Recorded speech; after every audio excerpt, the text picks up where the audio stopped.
I'll go straight into the introductions. Kezia Dugdale will be known to most, if not all of you. She was an MSP in the Scottish Parliament for between 2011 and 2019, and she led the Scottish Labour Party between 2015 and 2017. So very well qualified to talk about what we're going to talk about today. Kezia now leads the John Smith Centre for Public Policy at Glasgow University, which is an important institution set up to promote the positive case for politics and public service. Mark Diffley, again, will be known to many of you. Mark runs the Diffley Partnership, research, polling and insight company based in Edinburgh, 20 years experience of this type of work, including 10 years at Ipsos Mori in Scotland. So I hope those two introductions have done you some justice. I'm going to ask Kezia to give us some headline thoughts on what's going on in, or what may go on in Rutherglen.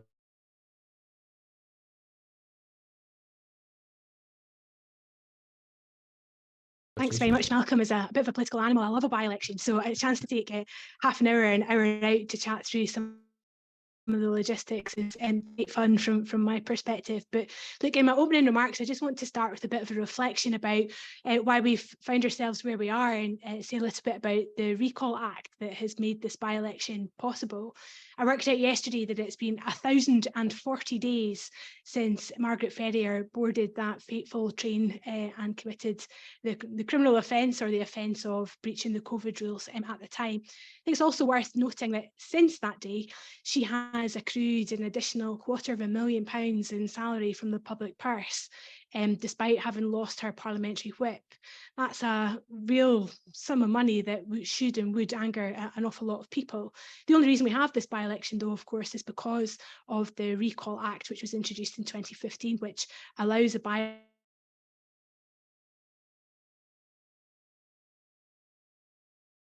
to be called, a by-election to take place. We've had lots of by-elections in recent times. We've had lots of MPs resigning in recent times, but actually this is the only fourth occasion whereby a recall petition has actually taken place. 3 of them were successful, and one of them wasn't. The one that wasn't was in North Antrim in Belfast, with some very particular circumstances. 6% of the vote in North Antrim, and that recall petition didn't succeed. A lot of that is considered to be down to the fact it was very difficult to find where you registered your signature in that particular constituency to register your protest vote, and some changes have been made since then. The reason I want to go through the detail of this is actually I think it's quite striking when you look at Peterborough, which was the next recall petition to take place. Actually there, the recall petition produced 27.6% of the electorate in favour of having that by-election. That was a Labour seat. The Labour MP was convicted of a criminal offence. They went independent, and then the seat was won again by Labour. So that's an example of where a party can still win a seat that are already held in a situation where there's been a great deal of scandal and controversy. The other recall by-election that's worth looking at, I think, is also in Brecon in Wales, where the recall petition produced an 18.9% turnout from the electorate, and that saw the Lib Dems win a seat from the Conservatives. So on that particular occasion, there was a swing away from the incumbent party. What we've got in Rutherglen, just to conclude and throw over to Mark, is just above 14% of a turnout from the electorate. That tells me there wasn't actually a massive appetite for this by-election amongst the constituency in that area. And you'll have heard the same rumours I did, Malcolm, that there was a concern for a few days that actually the threshold wouldn't be met, a sense that all the anger there might have been towards Margaret Ferrier a couple of years ago had dissipated. There's certainly a lot of academic evidence to say that scandals around politicians affect all political parties, not just the political party that scandal happened within. So I think this by-election sits against a backdrop of disengagement, and that's the first thing we need to recognise. Thanks, Kezia. Mark, any thoughts? Yeah. Thanks, Malcolm. Thanks, Kezia. And that was, I suppose, just to kind of quickly segue into that. I think Kezia's right. I mean, it has been noticeable that the proportion of voters who have backed this petition is lower than the other two that were successful, which may of course speak to the time gap. I mean, as you said, it's 3 years now since that, and since Margaret Ferrier boarded that train. But it also may, of course, tell us something about how the campaign may be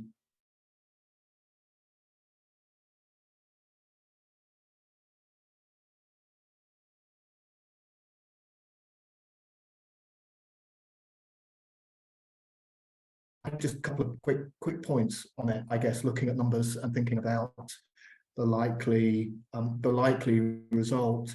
I mean, I think it is a challenge for the SNP.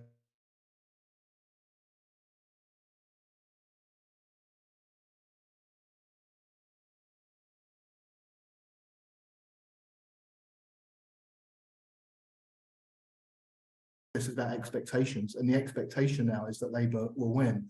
So I think if Labour don't, it will feel like, well, it will be, not just it will feel like, but it will be quite a big loss for Labour, given we're probably only about a year out from the election. I think what happened in Uxbridge, although the context and everything is very different, that level of expectation and that kind of failure to take that seat may put an extra kind of emphasis and pressure on this. It is the fourth most vulnerable SNP seat in terms of Labour SNP marginals. There's a 5% swing needed, and actually in UK terms, it's the 54th seat that Labour will be targeting. So, in other words, when you look at this in a Scotland context, or really importantly at the minute, a UK-wide context, this is the sort of seat that if Labour don't win, it will tell us something about their chances of victory at next year's general election. And this will be, I think, as much about the size of that victory, because I think Labour probably will win, but it will be as much about the size of that victory, I think, and the majority that they then get as anything else. And of course, they should win. The SNP is now, if we take a kind of step back for a kind of average look at the last kind of 5 polls, the SNP is 36, Labour 32, Conservatives 19, which is, you know, the SNP down 9 points from how they performed at 2019, Labour up 13, and the Tories down 6 points, all from 2019. So, you know, assuming the polls are correct, and of course they always are pretty much, we would really, you know, this is well within the compass of what Labour would be expecting to achieve. My final point, I guess, might be around whether there'll be any kind of tactical voting, given that that was a really big feature of 2 of the 3 by-elections that happened recently in England. So Lib Dems backing the Labour candidate in Selby and Ainsty, and the converse of that, Labour supporters backing the Lib Dem in Somerton and Frome the week before last. And of course, given Douglas Ross's comments in April about, you know, the potential for tactical voting, and then him being sort of slapped down by number 10, it does, you know, I do wonder, you know, the Tories got 15% in this seat in 2015, 9,000 votes. And I wonder where those 9,000 will go. I mean, the Tory candidate won't win, which doesn't mean they won't still back the Conservative candidate. Will they stay at home? A tactical vote for a Conservative to either Labour or the SNP is kind of fraught with danger in both ways. So there is no kind of obvious tactical vote for Conservatives in this case, but I think that's something to keep an eye out for. That's a very kind of quick run through the sort of 2 or 3 points I think I wanted to make, Malcolm. Yep, it was more than 2 or 3. It was like you've answered all of the questions that I was. Sorry. So Kez and I'll have a chat for 10 minutes, and we'll come back to you at the end for who's going to win. You even answered that one. Who do you think? You know, I've heard it said that the SNP didn't put an awful lot of effort into the recall petition. Who was the happiest? And who is the most nervous of the 2 leaders, Anas Sarwar and Humza Yousaf, going into this by-election? Kez. You've got to do that interviewer thing of saying their name in the question so they know who's queued up to speak. I think both of them will be nervous. This is the first significant and I put a lot of emphasis on the word significant by-election in Scotland for quite some time. Of course, we had the the Scottish Parliament by-election for Neil Gray when he made the change between the two parliaments, but that was an easy win for the SNP. This feels much more seminal, being 12 months out potentially from a general election. It's a really significant event, but I think it's significant for different reasons. So first of all, you know, it's hardly a great bit of analysis or revelation. Humza hasn't had the easiest start in life as First Minister. There is a sense that he's not a winner. If he loses this by-election, that's doubled down on. That will become something that really sticks and make his general election campaign a bit more difficult. But equally, I think the challenge for Anas Sarwar is much more internal within the Labour Party. So right now, he'll be saying to the UK Labour Party, I need every bit of resource, whether it's human or financial, I possibly can to make progress in Scotland. You need to give me that resource. This will be a big test in that regard. If he wins, he can anticipate that money and that resource flowing into Scotland. If he loses, he's going to have to work an awful lot harder to make that case internally in the party, because the powers that be within Labour HQ will suddenly be looking more readily at seats in the Red Wall and indeed in the southeast of England, where Labour would need to win in order to get to that magic number that would see them as the largest party and potentially in a position to have a majority government. Yeah, I hadn't really thought about the funding issue, but I mean, that's a really good point. I mean, not to deliberately swerve the question, but I think the most nervous person will be Keir Starmer, right? I mean, he'll be the most nervous of all the party leaders, I think, because of what this will mean. I mean, the next big electoral test is the general election, and you know, I know everyone says it and it's true, but if Labour can't win this seat, then you know, it really does diminish their hopes next year. But I think, but I think both in Scotland leader terms, I think both Anas and Humza have got both a lot to gain and a lot to lose. Yeah, Mark, you've got a keen sense of sort of popularity ratings. They seem to be quite fashionable at the moment, and Humza's is not great. I noticed a tweet, if we still call them those, from Kathleen Nutt of the Herald quite recently, with the juxtaposition of the two photographs, the Labour candidate surrounded by media, and then Humza with the candidate sitting, Katie Loudon sitting behind him. So he's put himself front and centre. Is that sensible, do you think? I mean, neither Anas nor Humza have got great approval ratings. I mean, that's just the fact. And in fact, they're very, very similar. I've been looking at this earlier today, and the most recent approval ratings are the same. 28% approval rating for both of those leaders. Anas's disapproval rating slightly lower, so in a slightly better position. So 24% disapprove of Anas, 38% of Humza. I mean, I think for Humza as the new First Minister, there's you've really got to get out there. This is his first time. I mean, this is an opportunity. I know, as Kez says, which is absolutely correct. It's been an awful first 100 and whatever days now, first few months. But he's got to see this as an opportunity to get on the front foot and kind of test his mettle as a leader. And nothing, I guess, does that as much as a by-election or an actual electoral event. So I think he probably is right, to get to be sort of front and centre and to be out there, pounding the streets and knocking the doors, which he appears to be doing. Great. Now, a reminder: have we got any questions yet that we are interested in people chipping in with thoughts, opinions, questions? Very welcome. Kez, with your John Smith Centre hat on, the current state of politics, this is generally regarded as a two-horse race. There's no love lost between those two horses. What do you expect the tone of the campaign to feel like? So I can't make up my mind on what the right answer is here. So maybe I can just talk to two different propositions, Malcolm, and do it as quickly as I possibly can. So I think The big factor in this by-election will be turnout, as it so often is. So at the last general election in Rutherglen, turnout was about 66%.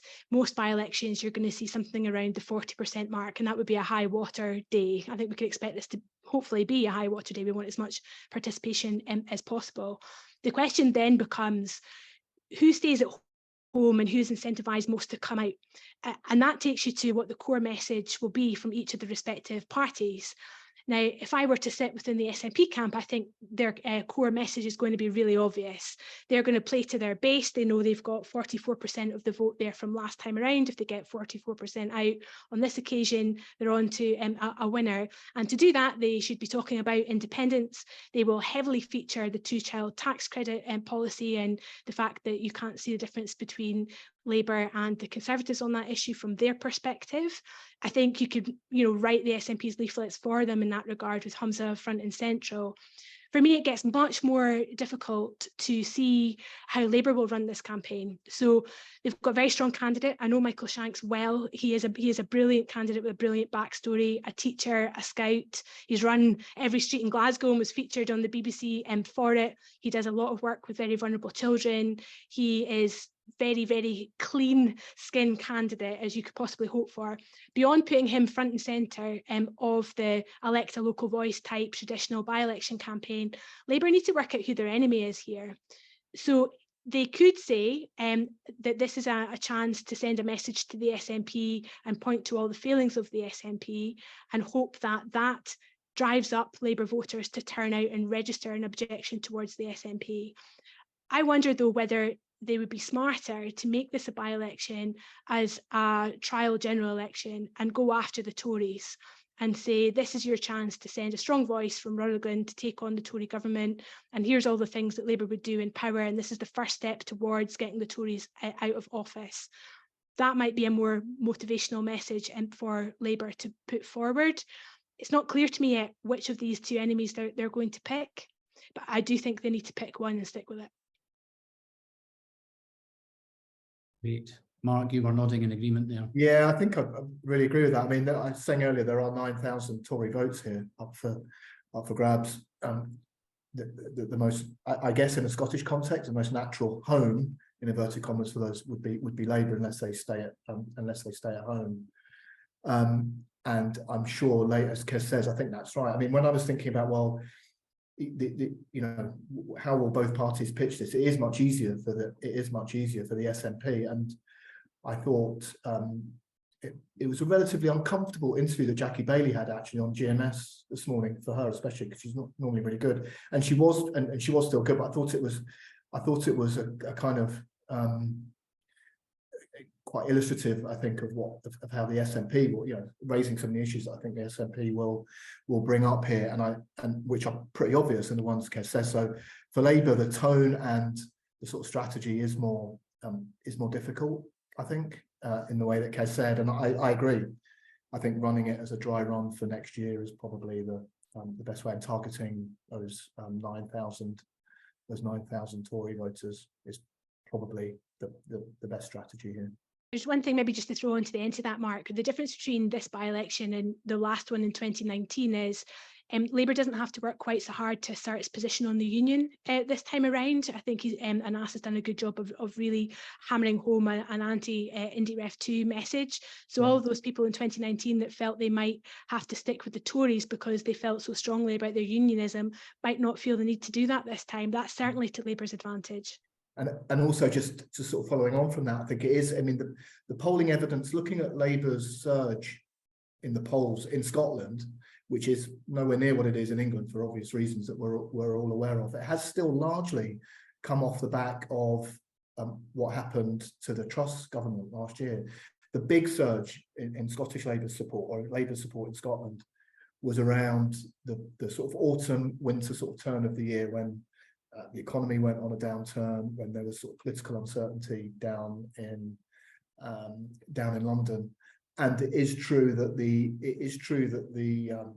troubles that the SNP are having and continue to have added a bit to Labour support. But actually, the main reason why Labour is in a better polling position now than this time last year in Scotland, or this time 2 years ago, is at the expense of the Tories rather than the expense of the SNP. And that should tell them something as well about how they would, you know, where their likely appeal, where their appeal is likely to come from, and perhaps inform their strategy as well. Great. David Lonsdale has asked a question in the chat, which I think is a good one. Do you think the First Minister's upcoming programme for government in early September will have an eye towards the Rutherglen by-election?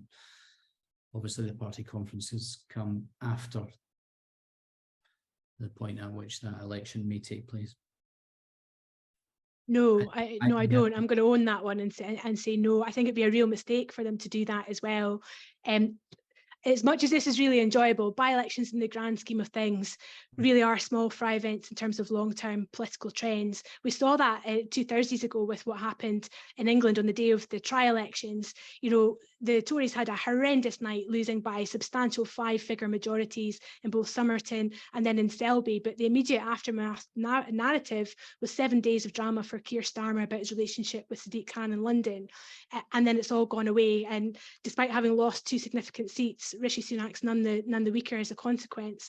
I think both political parties will want to play down the significance of this by-election, and one way to do that is not to give it a cursory nod in any programme for government statement. I think the most important thing Humza Yousaf needs to do in this forthcoming programme for government statement is assert his stamp on what the SNP looks like under his leadership. He's not had the chance to do that at all because of other events. This is a prime time moment where he'll be able to do that. The last 2 occasions where he's tried to set the direction of his parliament have been put off course, should I say, by Police Scotland more than anyone else. This is his one chance really to profile who he is, and he won't want any distractions. Yeah, I mean, I agree. I mean, not least because I assume the programme for government is largely written already, right? I mean, you would think it being a month away. Not that I've had experience of it, but and I could be wrong, but yeah, I think I totally agree with that. Somebody's asked, Donald McRae has asked, will green issues play an important role in this by-election? And can I just maybe tag on a question, which is that, you know, how does the relation, you know, the SNP's relationship with the Greens play in a constituency like Rutherglen and Hamilton West? Should I chip in first on this one then? I mean, I'm not sure they will play a huge issue. I mean, if I look at things like, I mean, I'm not running either campaign, so I don't know how the parties might try and raise green issues. But if you look at any sort of polling on what's most uppermost in voters' minds at the moment, I'm afraid, like it or not, I mean, environmental policies and environmental issues are kind of important, but they're not kind of front and center of people's minds. There's quite an interesting vox pop on the radio at lunchtime, and you know, it was interesting because I don't put too much store in these things, but almost everyone was saying it's local stuff, it's bins being picked up, it's kind of the state of the roads, it's grass collections, so it feels to me like it will be a kind of mixture of very kind of local issues, which of course is what should be the case, and this whole election, whether it's this by-election or the general election next year, is going to be a kind of what they call a kind of pocket, you know, in the pocket election. It's going to be about who's best on the economy, and I think that will be of course that plays into green policies at the moment, but I think that will be the kind of key determining issue here. A couple of questions which are linked, so I'll try and mash them together. But Greg Maxwell's asked, will the differences between UK and Scottish Labour on some key policy areas work against them, or does it disprove, undermine the branch office tag? And Olaf Stando has sort of talked in similar terms about the perceived drift to the right from Keir Starmer and how that might impact Labour. Kezia. So I think that's a particularly astute question. I mean, we talked a little bit already about how Humza hasn't really had a chance to set out his stall. The clearest example I've seen of the SNP having a strategy for taking on Labour in recent times has been one graphic they produced where they showed the difference between Labour and the SNP on key issues like welfare. And I think we'll see a lot of that narrative in this election. So starting with the 2-child cap and the rape clause that flows from having that 2-child cap in place, I think you'll see the SNP say things like, the SNP is pro-immigration, Labour are anti-immigration, the SNP want to enhance the social security net, Rachel Reeves says she's not going to spend any more money on that. You'll see a lot more of these contrasts that will try and pitch the SNP substantially to the left, at least on paper, than the Labour Party. I don't know how successful that's going to be, but that's the clearest evidence I've seen yet of the SNP having a strategy in terms of taking on Labour in that regard. I've just written myself a quick list. I think there's maybe 4 areas where Scottish Labour and UK Labour are in a slightly different place. One of them is the 2-child tax credit, and I've covered that off already. The second one is the Gender Reform Act. I don't see that featuring in the by-election because both the political parties are in the same place. The third one is oil and gas, not particularly relevant in Rutherglen, and I think, again, both parties will want to stay away from it because both of them have things to lose in terms of talking about oil and gas. And the welfare state more generally would be the final one in terms of how much you're prepared to borrow to spend on public services. That might feature a little bit, but the more Humza says about how much more money he would spend, the more examination that will bring on his own domestic record and the money that he's spent trying to alleviate poverty. So that final one's a bit riskier. Yeah, and I think the other one I would add on to that is Brexit, because yes, of course, not because it's a particularly salient issue. This won't be, either this by-election or the next general election won't be the Brexit election that 2019 was, but because it's another lever for the SNP to pull in painting Labour in a certain way. So welfare, the environmental spending promise that Labour has kind of rode back a bit on, the other issues that Kez talked about, and then of course, you know, Brexit as well. You're the same as the Tories on Brexit, etc., etc. So it's just another example of, I think, and I agree completely with Kez, of course, but that they will pitch to the left of Labour, and of course that makes complete sense. I mean, that's probably what I would do as well, not just for this by-election, but for the general election as well, not least because the majority of the SNP's vulnerability is in the Central Belt and kind of central Scotland, where Labour is in second place. And therefore that strategy, I think, makes sense. And this by-election will be a useful kind of forerunner for what we'll see from the SNP in the general election, I expect. Really interesting. We've got like literally seconds left, so I'm going to ask you who's going to win and why, and I'll ask Kezia first. I think Labour are going to win because there's enough unionist votes in a pot to pull an awful lot down from. Their biggest danger, though, is turnout, so they need to give their voters enough reason to vote. Thank you, Mark. You think Labour will win as well because the polls say they will, and the polls are never wrong. I'm kidding, but because it's quite a marginal seat, and you know, everything tells me Labour will win. It'd be interesting to see whether we get any local polling. I wouldn't be doing any now, but if I were doing some, it'd probably be in September or whatever, when the campaign, or when voters are noticing the campaign, as well as us lot. Excellent.